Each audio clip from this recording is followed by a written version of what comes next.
del lenguaje. Para no decir loquitas o sin plumas, se dicen discretos y serios. ¿Qué es ser discreto? Que no se le note que es gay. Entiende la seriedad como la seriedad masculina porque ese discurso, y en ese discurso una persona manejada no es seria, eso es un problema, etcétera, etcétera. Lo demás siguen siendo comentarios acerca de la situación de amenazas reiterativas frente a los hermanos santos. ¿Alguna opinión para empezar sobre esto? Lo digo porque básicamente nosotros enfrentamos esta situación y otras que tienen que ver con discriminación tanto de género como de diversidad sexual todos los días. Los muchachos son cada vez más, digamos, tranquilos a la hora de experimentar estas situaciones. ¿Cómo las vamos a enfrentar? Sin prejuicio, quiero decir.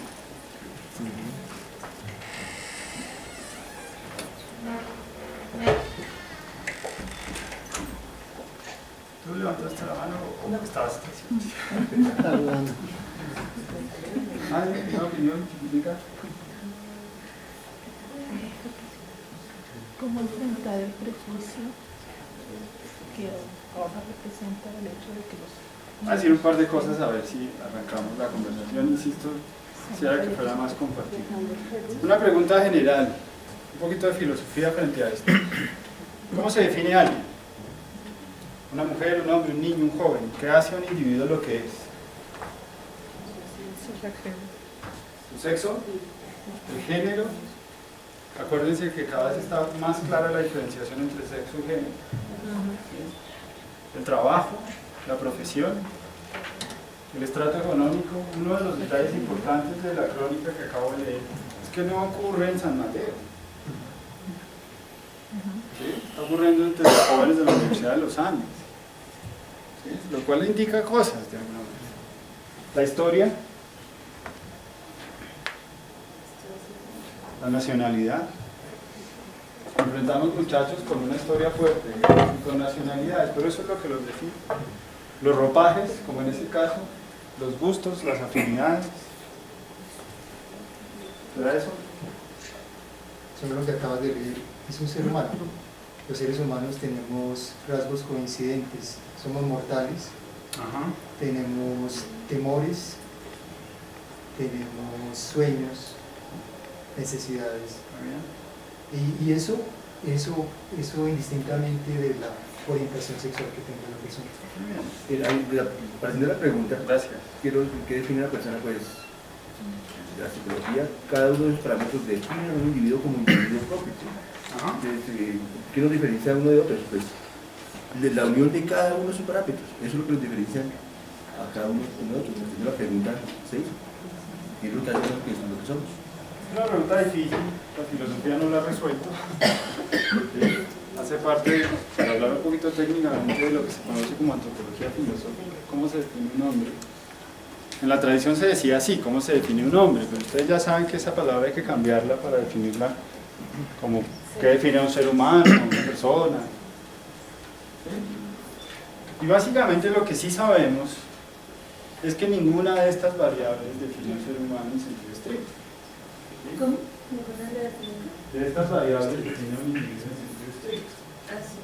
De manera generalizada asumimos que los seres humanos son formas determinadas características según la historia, porque además hablando de emociones, digamos de ideas sobre el mundo, etcétera, etcétera, eso también cambia según las variables de género, etcétera. Rostro, identidad, yo. Los muchachos son cada vez más así, pues no extremadamente así, aunque sí. Pero ¿qué es eso de yo, identidad, rostro? Algo que es en mí, algo en mí que es más que esto que ven, digamos, la mera apariencia. ¿Cómo juzgamos un muchacho, digamos, desde el punto de vista de cómo se nos presenta cotidianamente? Que tienen una semiótica cada vez más enriquecida, diría yo, en términos interesantes de paso. Está en la fisionomía, los gestos. Lo que soy está presente en los colores con los que me presento ante los demás, a los demás. De una manera así. Ellos, por ejemplo, los metaleros, el color, tiene que ver con morir a las costumbres que se imponen en la sociedad. Entonces están en contra de eso, en contra de la justicia que maneja esta sociedad, etc. Entonces lo representan con su forma de vestir, con su maquillaje, con su lenguaje. Entonces, y hay varios que piensan de esa manera. Claro. Entonces, sí, tienen como una... Claro, la pregunta que estoy haciendo es si eso es lo que define a un muchacho cuando lo tenemos al frente, o a una muchacha. Aquí ¿El aspecto, no? No. ¿Será? Sí. Una pregunta. Obvio, no, pero uno se encuentra que muchas veces esa manera como se presenta, la forma como se presenta, lleva implícito una forma de ellos asumir la vida y una forma de pensar de la vida.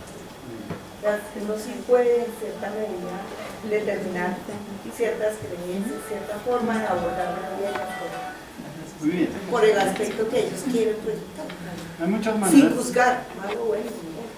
hay muchas maneras de decirlo en términos teóricos, ¿sí? Y esto pues, ya tiene una tradición larga en pedagogía, recorre las bases de la psicología social, en fin, procesos de socialización que tienen que ver con la construcción de la identidad. Los muchachos sí son lo que muestran, pero no son solo eso. Yo pienso que no, menos en la edad en la que están produciendo están influenciados por estereotipos. Ellos están buscando muchas cosas de todo lo que ven más hoy en día con las tecnologías actuales. Están adquiriendo esto que veo, que admiro, esto de otro personaje, de mi mismo contexto social. Entonces estoy tomando elementos ajenos que los incorporo aparentemente en lo que estoy mostrando. Pero si tú vas a hablar realmente a un muchacho, no está mostrando, y entro en contradicción con la compañera, en que son reflejos de lo que ellos son. No, realmente no, sencillamente son estereotipados. ¿Cuándo van a mostrar lo que son realmente? Pues cuando ya han pasado por un proceso de estructuración mental, donde a pesar de haber logrado esos estereotipos, y obviamente que es bueno que los tomen, de eso se va a quedar un poquito con lo que se va a aprender a identificar, pero pues desarrollando criterios. En este momento los muchachos que tenemos bajo nuestra formación o bajo nuestra responsabilidad son muchachos estereotipados totalmente, y tú vas a ver cuál de ellos está mostrando lo que es. Uno en mí, podríamos pensar. Hace tiempo sabemos que los procesos de socialización en los sujetos, desde muy niños, reproducen lo que se conoce como el estado del espejo, el desarrollo de la personalidad. Hoy se diría como en términos de reconocimiento mutuo. Todo eso significa que sí, que los individuos son resultado de una experiencia externa completa y alrededor de varias etapas que se pueden incluso describir. De acuerdo, pero sigue manteniéndose la pregunta acerca de qué es lo que es un muchacho. Si yo puedo ir más allá de su identidad y sus apariencias, ¿qué descubriría? ¿Su alma? ¿Su espíritu? ¿Qué? O definitivamente sí, los muchachos son lo que experimentan, estereotipadamente o no, porque si bien es cierto, los muchachos tienen una gran cantidad de figuras externas que los definen. También es cierto que hay otro tipo de representaciones de los muchachos cada vez más ricas. Ya voy hacia allá. Técnicamente se trata de funcionalismo y anomia. ¿Sí? Ustedes conocen esto, digamos, de la tradición de Parsons y ¿cómo se llama el estudiante de él? Stalker Parsons y Robert Merton. ¿Sí? A través de, digamos, las tesis del funcionalismo entendimos que los seres humanos rápidamente entramos en patrones de comportamiento estandarizados. Rápidamente. Y eso se puede describir como variables sociológicas muy concretas, género, nacionalidad, etc. Pero al mismo tiempo que describieron el funcionalismo a través del cual nosotros entramos en comportamientos estandarizados, también describieron situaciones anómicas, que no es un concepto moral, sino que refiere patrones errantes de comportamiento, dentro de los cuales, por ejemplo, la crónica que acabo de señalar hace parte. Y tenemos entonces la pregunta de nuevo por la identidad. Si no es nada de lo anterior, si suponemos que hay algo más detrás de los estándares que los muchachos representan, habría que hacer la pregunta de otra manera, diría yo. Deshacer la identidad, que es un gesto similar a deshacer el género. Estoy refiriendo tesis avanzadas de la tercera ola del feminismo, sobre todo los textos de Jodie Butler, a propósito de la idea de deshacerse del género. Deshacerse del género tiene unas implicaciones teóricas que en la praxis podemos ver de otra manera, no quiero ser, digamos, demasiado denso. Parte de la idea central que quiero discutir es que la identidad es un mal concepto. ¿Sí? Es un concepto que no capta lo que nosotros estamos preguntando alrededor de qué son los muchachos y cómo se definen. Si definimos a través de variables identitarias a los muchachos, nos encontramos con esa sin salida. Son lo que se muestran, son los colores que se ponen, son los ropajes que usan, son las imágenes que ponen en Facebook. Quizá no. Quizá un enfoque educativo y pedagógico más interesante sea este y proviene de una tradición de la filosofía de largo aliento. No la voy a mencionar porque no quiero dormirlos en una clase de filosofía, pero sí es importante señalar que es una tradición. El problema de la capacidad y de la potencia. Este es un problema para descubrir qué es lo que puede un cuerpo y alimentar su crecimiento. He señalado entonces dos ideas básicas.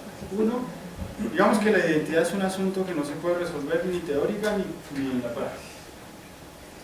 No sabemos exactamente qué es un ser humano, ni sabemos definirlo exactamente, porque además siempre que arriesgamos tesis acerca de qué es un individuo, corremos el riesgo de los esencialismos. Ustedes conocen los peligros de una tesis esencialista siempre que se sostenga en términos políticos. De manera que es más interesante, pienso yo, y es para motivo de debate, por supuesto, definir a un muchacho, una muchacha, el lenguaje políticamente correcto, de los y las, no resuelve este asunto. Voy a hablar así porque sé que toca, pero fíjense que desde el punto de vista de esta pregunta, la cuestión ya no es si es niño o niña, etcétera, sino qué capacidad tiene un individuo a la hora de desarrollarse como individuo. ¿Cuál es su singularidad? Es una pregunta esta. El problema pedagógico de un maestro sería alimentar la potencia y la singularidad de un individuo. ¿Cuál es? Bueno, pues es un proceso de descubrimiento que ya señalé. Digamos que uno puede, sin presunciones o suposiciones o ideas previas acerca de lo que es alguien, sin imperativos trascendentes de orden moral, preguntarse lo siguiente. Tenemos chicos que pueden ser atletas. ¿Qué hacemos con un chico hiperazucarado que no se queda quieto en el sitio donde se está sentado? Que no es capaz de resistir 2 horas de fórmulas matemáticas o de la historia de la filosofía. La vez pasada le pregunté a unos muchachos de la Universidad Distrital cuál es la condición de los jóvenes y me dijo, son hormonales, azucarados y llenos de alcohol. ¿Cómo los mantienen quietos 2 horas frente a una pantalla en una cátedra? Es un problema de metabolismo, no de condición cognitiva. Si el cuerpo del niño está caliente, en ambos sentidos de la expresión, porque son adolescentes, ¿qué hacemos con él? Tiene un cuerpo atlético, probablemente. ¿Cierto? Y obligarlo a quedarse sentado 2 horas escuchando una cátedra es un error de comprensión. O tenemos un lector, que los hay fabulosos a propósito de los muchachos. Todavía se pueden encontrar figuras de estas entre los jóvenes. Cada vez más poquitas, lo entiendo, hay precariedad cultural entre los jóvenes y entre los adultos. Cada vez más, pero pues hay que creer en los jóvenes, de todas maneras. Hay lectores como él. Él es un estudiante de la Universidad de Manizales. Estaba leyendo, quién sabe qué. Tenemos chicos raros. ¿Recuerdan la imagen? Tenemos chicos raros que hacen preguntas extrañas, como por ejemplo, ¿para qué sirve lo que usted me está diciendo? A mí me la hacen todo el tiempo, yo dicto filosofía, así que me queda difícil la respuesta.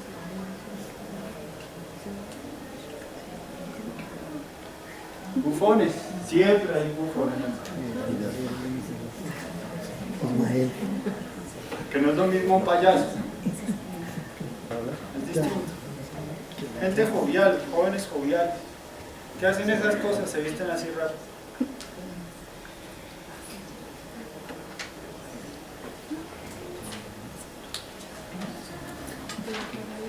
Siempre hay un pensador. Alguien que afortunadamente todavía quiere estudiar filosofía.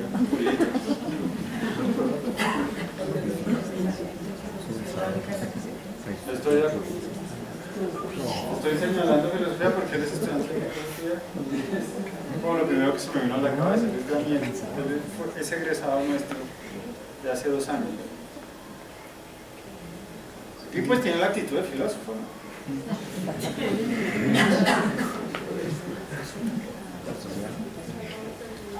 Un animalista, cada vez más.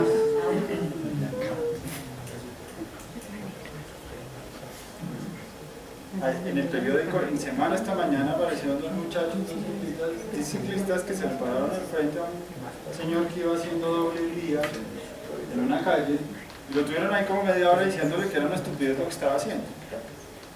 No son activistas, más que animalistas, estoy simplemente señalando un ejemplo entre varios de los activistas de los jóvenes hoy, que son recalcitrantes, lo entiendo.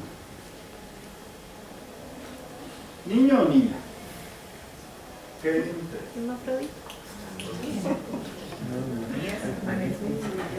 ¿Niño o niña?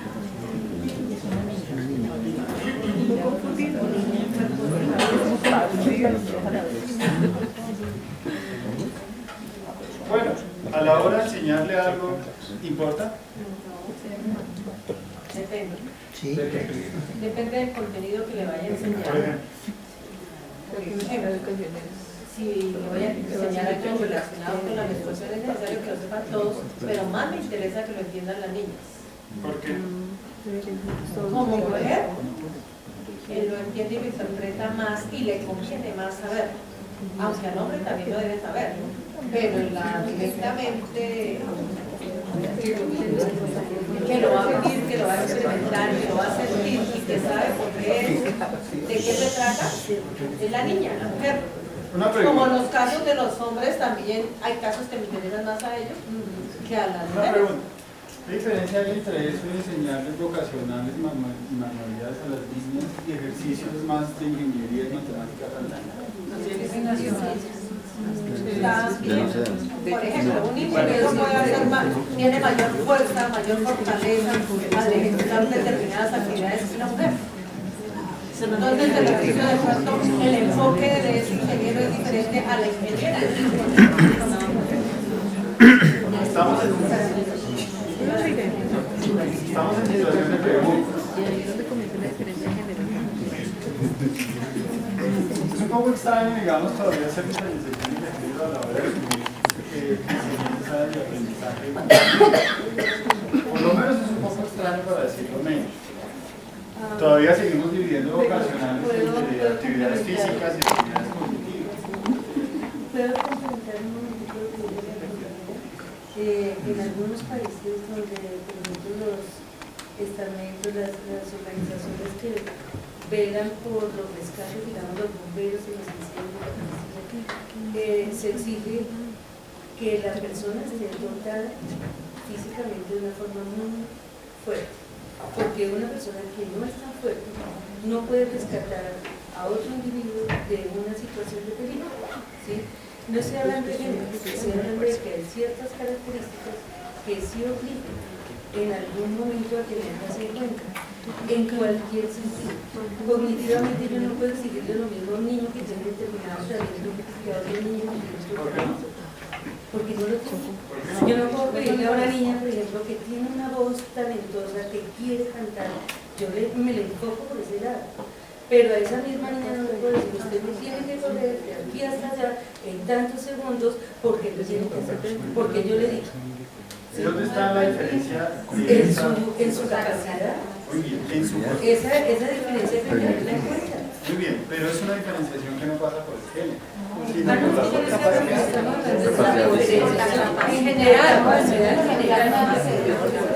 De aquí que la distinción lingüística niño-niña no soslaye el problema. El problema es cuál es la presencia y singularidad del individuo a la hora de desarrollar un ejercicio, una actividad, un pensamiento. Ese es el punto.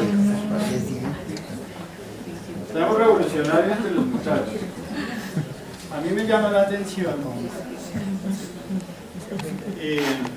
cierto anacronismo de los jóvenes cuando repiten cosas de hace 30 o 40 años. Y está bien que los me parece muy positivo que los muchachos todavía tengan ideas románticas acerca de que se puede cambiar el mundo. Siempre vamos a tener uno, al menos. Esa ha sido mi experiencia, supongo que la de ustedes también. Siempre hay un muchacho que lee poesía y todavía cita cosas, así lo haga mal, ese no es el punto de Marx. O se ponen las vásticas de los revolucionarios. Outside. ¿Qué hacemos con los chicos raros? Ya no raros en el sentido de freak, sino raros en el sentido de outside. Chicos que no entran dentro del estándar, que están en una esquinita leyendo cosas raras, o no hablan con los otros, o dibujando, o que no tienen éxito con las niñas o los niños. Tengan en cuenta que ser adolescente es muy difícil. Yo no quisiera ser adolescente. Tiene que ser bonito, saber bailar, hablar inglés, haber viajado, ser exitoso socialmente. Hay quienes no lo logran. ¿Qué hacemos con ellos? Esta es la imagen de una película muy bonita, se llama Mary and Max. Es la imagen de una película. Mary and Max. Él es Max. Y se enamora de otra margarita que se llama Perro.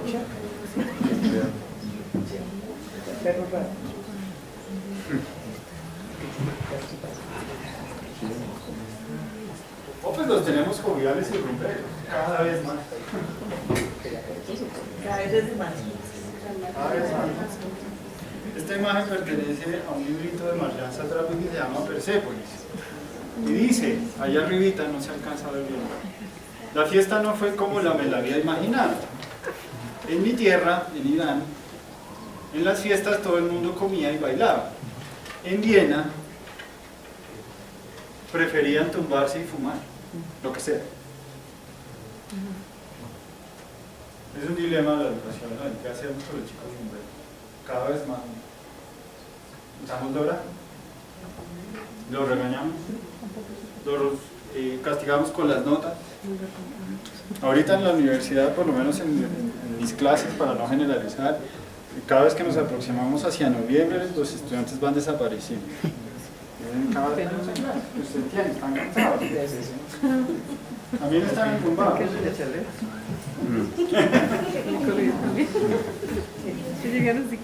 Estas son algunas referencias, digamos, de literatura que trata el tema tanto de los jóvenes como desde el punto de vista de la diferenciación de género. Marcela Serrano, 10 mujeres, 10 historias de mujeres. Si no estoy mal, ella es chilena, me corrigen. ¿Cierto que sí? Fernando Molano es el que les refería con un beso de Dick, una novela incluso de culto entre los niños que están decidiendo su sexualidad. Fernando Ponce de León tiene un texto de los años 50 que se llama Matías. Es una novela bien interesante a la hora de retratar la vida de un joven con dos variables fuertes, tres. Una es ciego, está en situación de ceguera. ¿Sí se dice así? Sí. Dos, es muy pobre. Y tres, es ambiguo en términos de género. Ambiguo me refiero a que no se ha decidido, digamos, acerca de cuáles son sus preferencias sexuales. Una obra muy interesante reciente de Tomás González. Mencioné La luz difícil porque es la que más me gusta, pero ustedes pueden escoger cualquier otra en general. Unos días es un puertorriqueño que vive todavía en Nueva York y ha reseñado narrativamente la situación de los jóvenes boricuas en Estados Unidos. Así es como las veo. Este es uno de mis favoritos. La gente feliz lee y toma café. ¿Cierto que sí? Es un estereotipo. Bueno, la novela quizá no. De pronto la frase sí. La frase es un estereotipo. Aunque yo soy feliz de ellos tomando café. Persépolis es la historia de una joven iraní en una situación muy particular porque ella tiene el paso del Shah, cierta manera de monarquía hacia la revolución proletaria y luego al régimen de derechas religioso. Está en película y está en el libro. Este señor es un outsider, Thoreau, el de la desobediencia civil. Cartas a un buscador de sí mismo. Y la historia de un entusiasmo de Laura Restrepo, ella es la de Delirio. Este libro es muy interesante. Es un homenaje, digamos, a modos de existencia. Esa es la tesis realmente que quiero hacer. Como problema pedagógico, cómo desarrollar y enfrentar los distintos modos de existencia que los jóvenes hoy representan cada vez más y mejor en el escenario educativo. No tenemos jóvenes estandarizados en sentido estricto, aunque todos entren a Facebook, aunque todos hagan cara de pato. Y no solo ellos, ¿no? Los adultos también. Eso relaciona la educación con una pregunta ética que viene de Spinoza, Nietzsche y otros. ¿Qué puede un cuerpo y hasta dónde? ¿Cuál es la velocidad de un cuerpo? ¿Cuáles son sus intensidades? Antes tienen que ver con lo que estaba señalando. ¿Sí? ¿Cuál es la definición de un individuo? Es más interesante pensar que un individuo se define por su metabolismo y velocidad que por una identidad particular. ¿Qué tan rápido aprende un muchacho o no una fórmula matemática o una tesis filosófica? No es una pregunta cognitiva, sino de velocidad. ¿Y cómo enfrentar esa singularidad? Pues es un problema curricular en el fondo.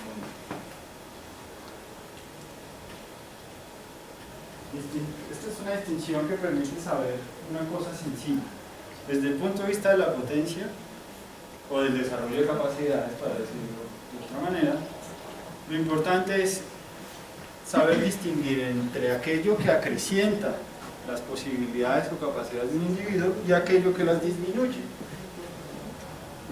El papel del maestro como pedagogo y didacta cambia mucho si se asume esta distinción. Ya no se trata de enseñar contenidos en sentido estricto, todavía mucho menos competencias estandarizadas. ¿Sí? Se trata de identificar qué es lo que puede el individuo con su cuerpo y aumentarlo.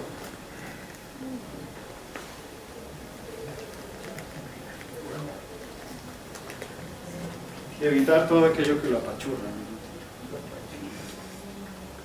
El cultivo de la humanidad, estoy repitiendo el nombre de un libro famoso que a propósito viene en Medellín, ahora en diciembre. Es honra de los seres humanos proteger lo que crece. ¿Preguntas?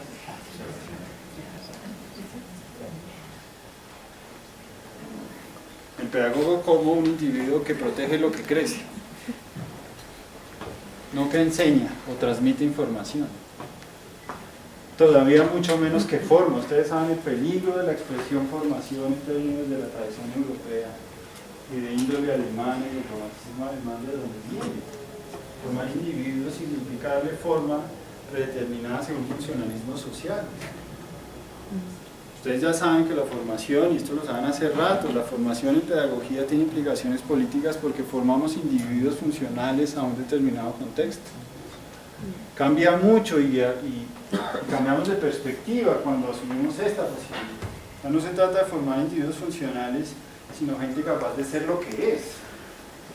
Tengo una pregunta ahí. ¿Cuándo la sociedad le da al maestro esa disciplina que usted es el formador de individuos? ¿Sí? ¿Cuándo realmente, en qué política, ¿sí? ¿Cuándo fue que se les dio esa responsabilidad maestrística? Al maestro se le enseña eso, que usted tiene que formar. ¿Sí? ¿Cuándo, en qué política se le enseñó al maestro que tenía que formar? ¿Cuándo se le dio esa idea? Ustedes conocen la obra de Foucault, todos los docentes la conocen, todo maestro ha pasado por ahí. Y él se hace la misma pregunta: ¿de dónde viene la idea de formación por parte, digamos, de la concepción general de lo que significa ser humano? Esa es una pregunta que él respondió a su manera en Vigilar y Castigar. Ustedes lo recuerdan y hagan una precisión con Vigilar y Castigar, porque fue investigación a propósito del surgimiento de las instituciones de orden disciplinario en Francia, Alemania e Inglaterra. Nosotros tenemos la responsabilidad de hacer esa misma génesis acá. De manera que su pregunta es acerca de dónde viene la idea de que los profesores son formadores. Está pendiente. Tesis de maestría o de doctorado.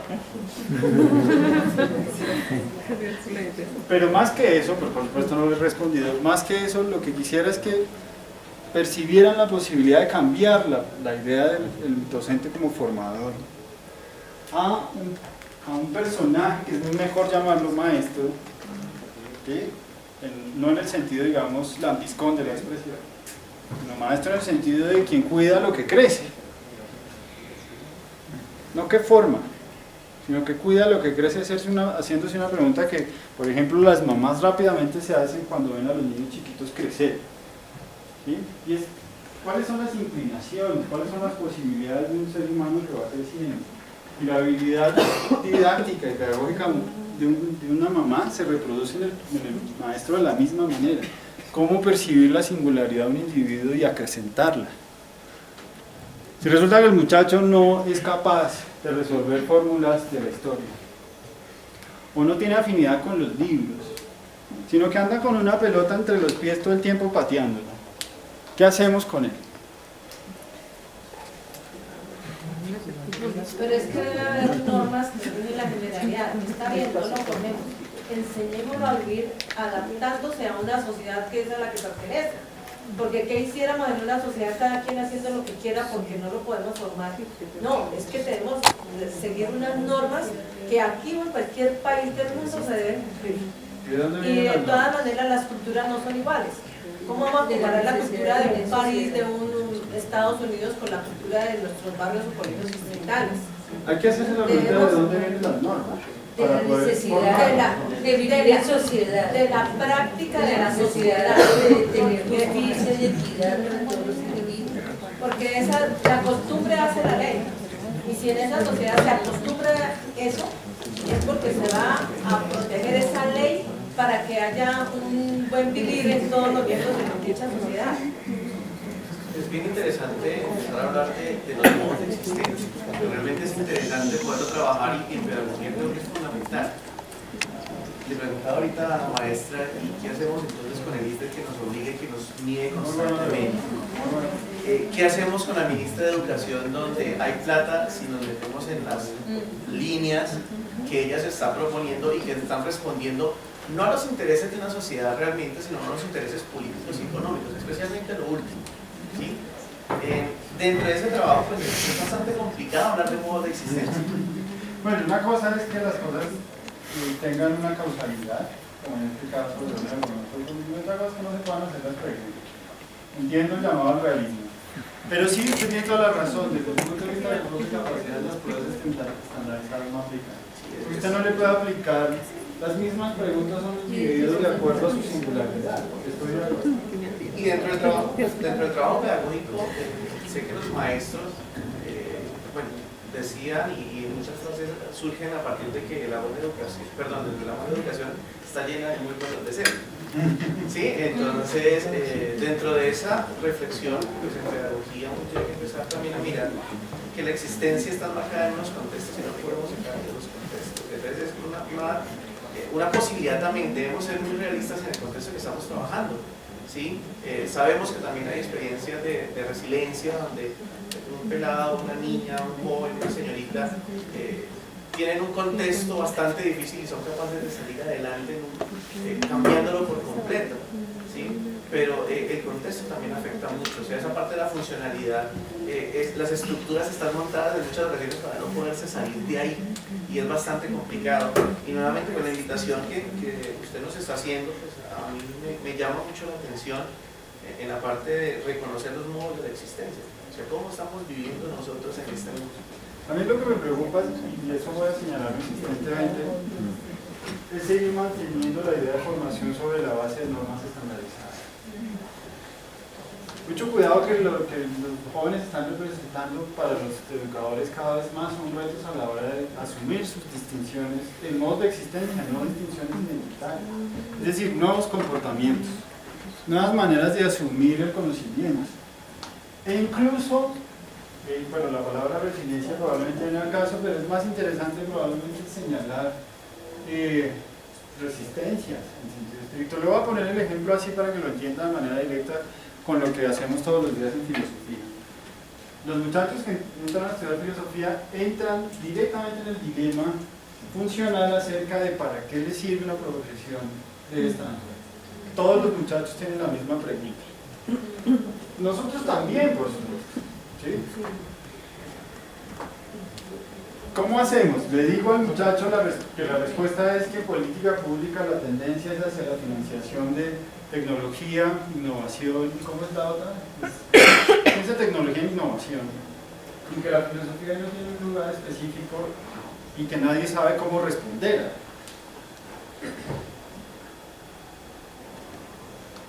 La misma pregunta se le puede hacer a un muchacho que entra a estudiar licenciatura. Valga la aclaración. ¿Para qué va a estudiar usted una cosa que no tiene prestigio social? Etcétera, etcétera, etcétera. No entremos en el debate, todos lo sabemos, todos lo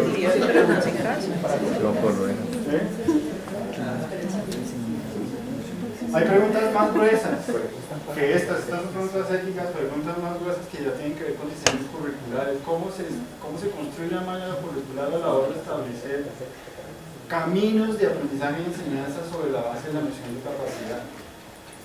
¿Cómo hago para establecer un recorrido singular sobre individuos singulares, presuponiendo de todas maneras la posibilidad de establecer un camino curricular? Que tú ponías el ejemplo de una madre con un niño, un niñito.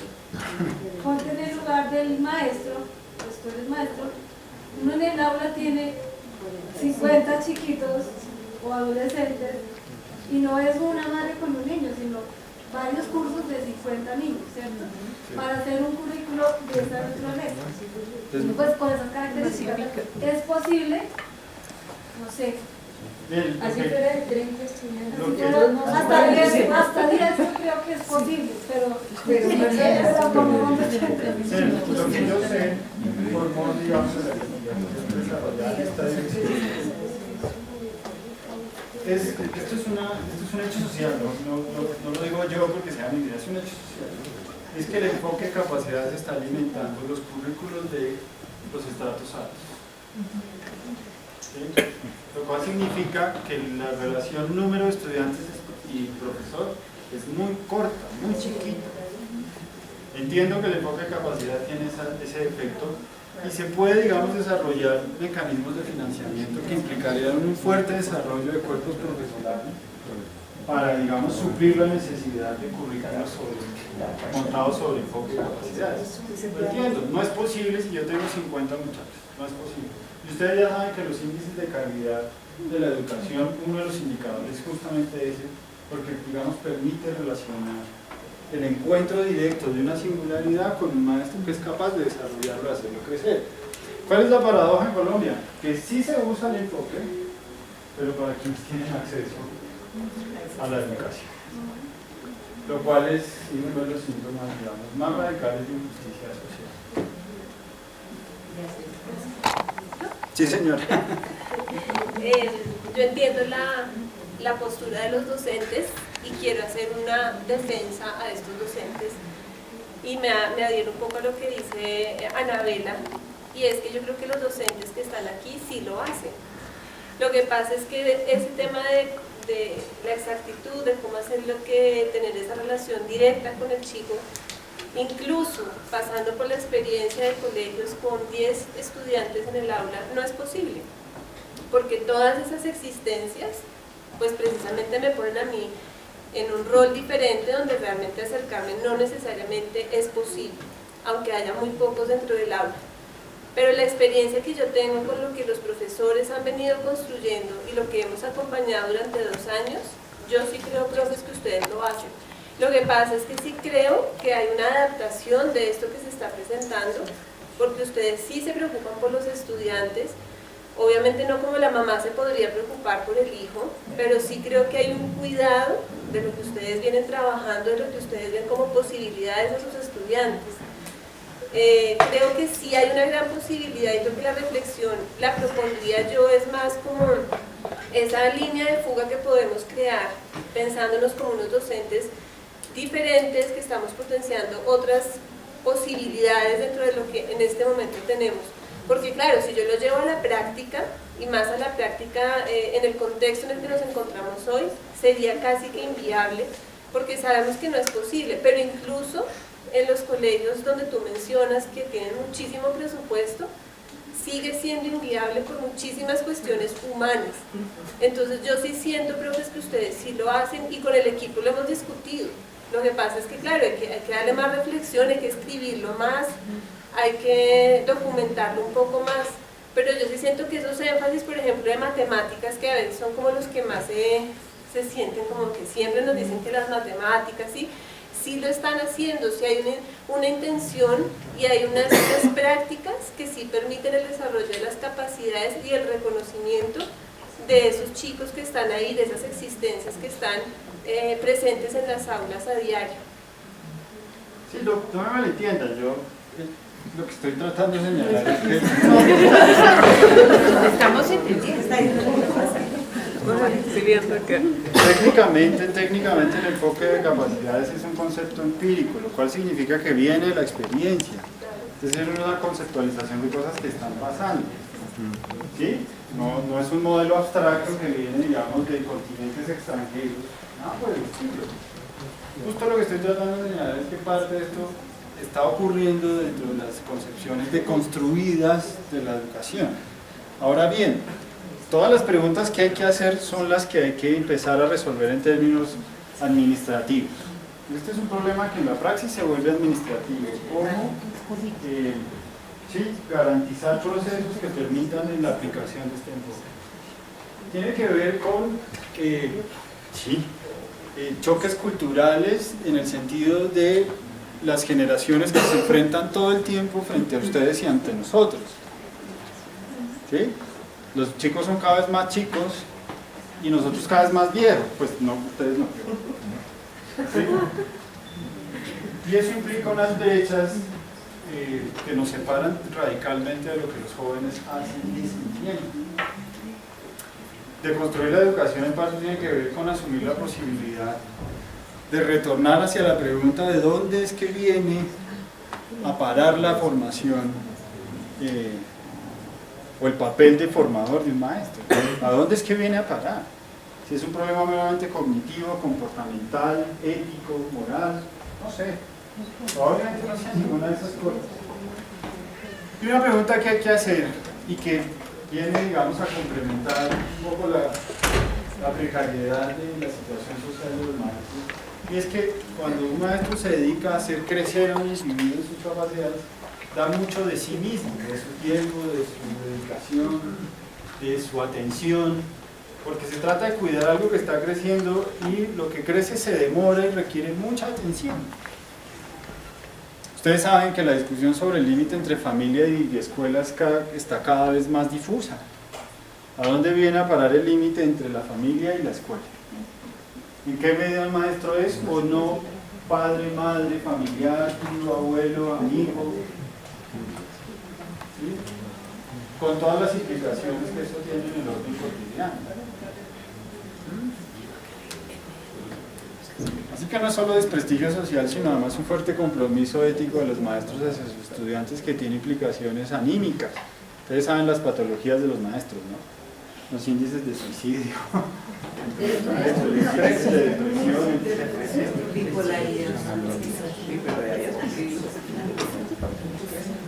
así que tiene un costo adicional, que lo entienden y vale la pena presionarlo.